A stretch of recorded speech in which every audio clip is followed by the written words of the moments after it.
Hello and welcome back to No Condemnation. I'm Robert. Good to have you back with us. Sorry it's been a little bit of time since I've recorded something. Tammy and I took a little bit of a break, a little vacation, but now we're back to real life. Saw a very interesting story today in the news. Franklin Graham, you're probably familiar with him, a fairly popular evangelical leader who is very concerned about and very involved in politics, has made a prediction that Trump probably is not going to be able to run in 2024. And the reason being is because of his diet. He doesn't eat well, says Graham.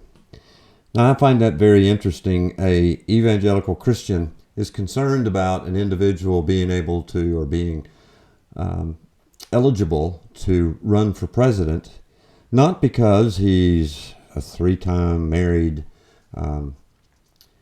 cheated on his first wife, then married the woman he was cheating with, became his second wife, and then he cheated on that wife with the woman that ultimately became his third wife. A man who has continually told lies, one right after the other, completely botched the pandemic and resulted in hundreds of thousands of deaths, was responsible for separating families at the border, taking children away from their parents. All these things, Graham wasn't worried about those. What he was concerned about most was whether or not the man ate well. I find that kind of interesting that as Christians, where we think that people should strive to live a particular kind of life, and all the things that Christianity usually stands against, those didn't bother him as far as someone being eligible or not to run for president.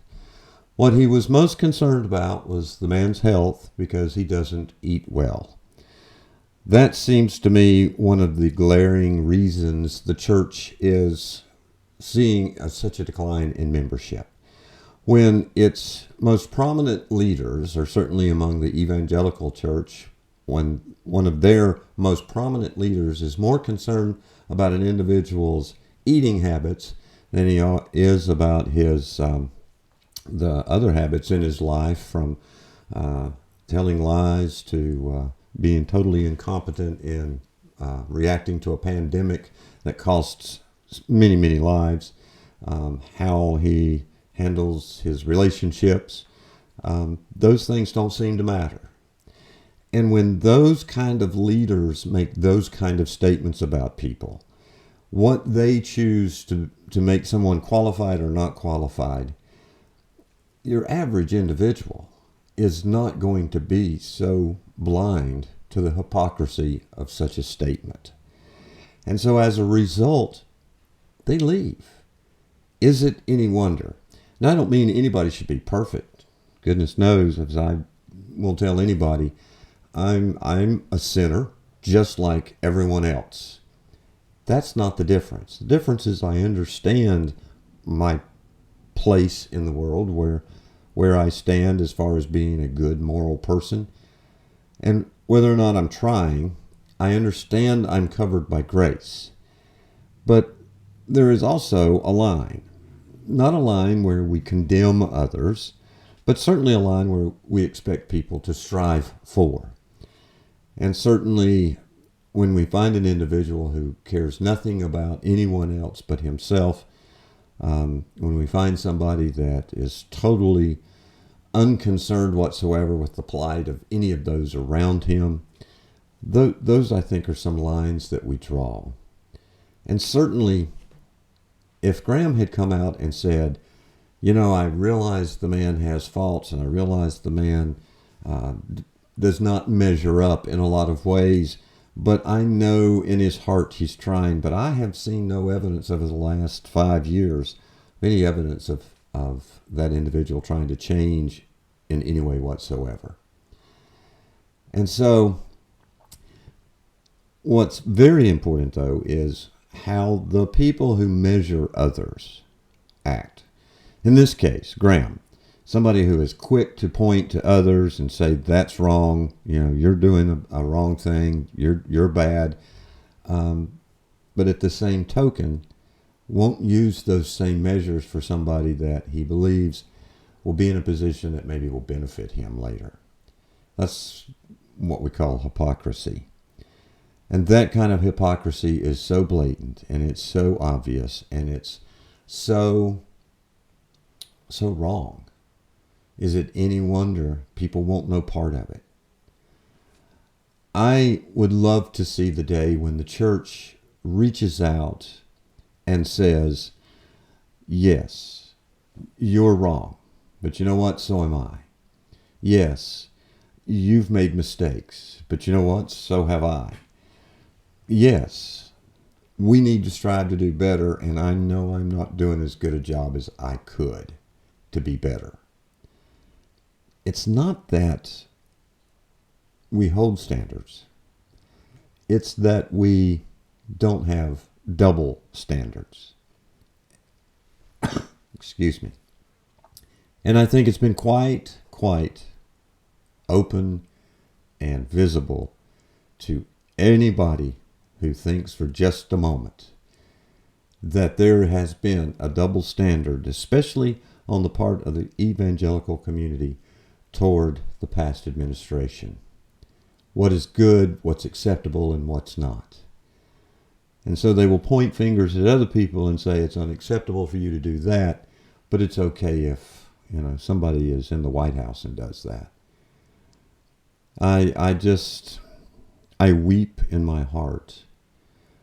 I don't understand that kind of thinking. It is just manipulative. It's a matter of control. It's a matter of trying to stay in a position of power and influence. And the world sees it. And no wonder they're running away from it. I hope, my goal, my prayer, is that the church will see.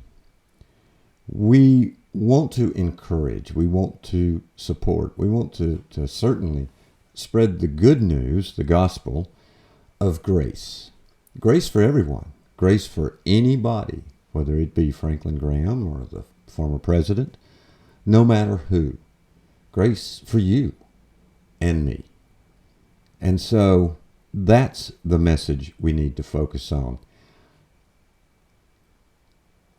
That's my hope of what the church will one day become. Those are my thoughts on it. I'm not sure how you feel about it. There's probably some folks who might think some of the things I just said were hypocritical in of themselves. For a channel that's called No Condemnation, I'm being very condemning of another individual. I'm not trying to condemn, I'm just trying to point out hypocrisy. And when I see the issue, I'm going to try to name it, but then open up a conversation about what do we do about it. That's what I'm trying to do here. So I hope that something that I've said just now will stir something in you.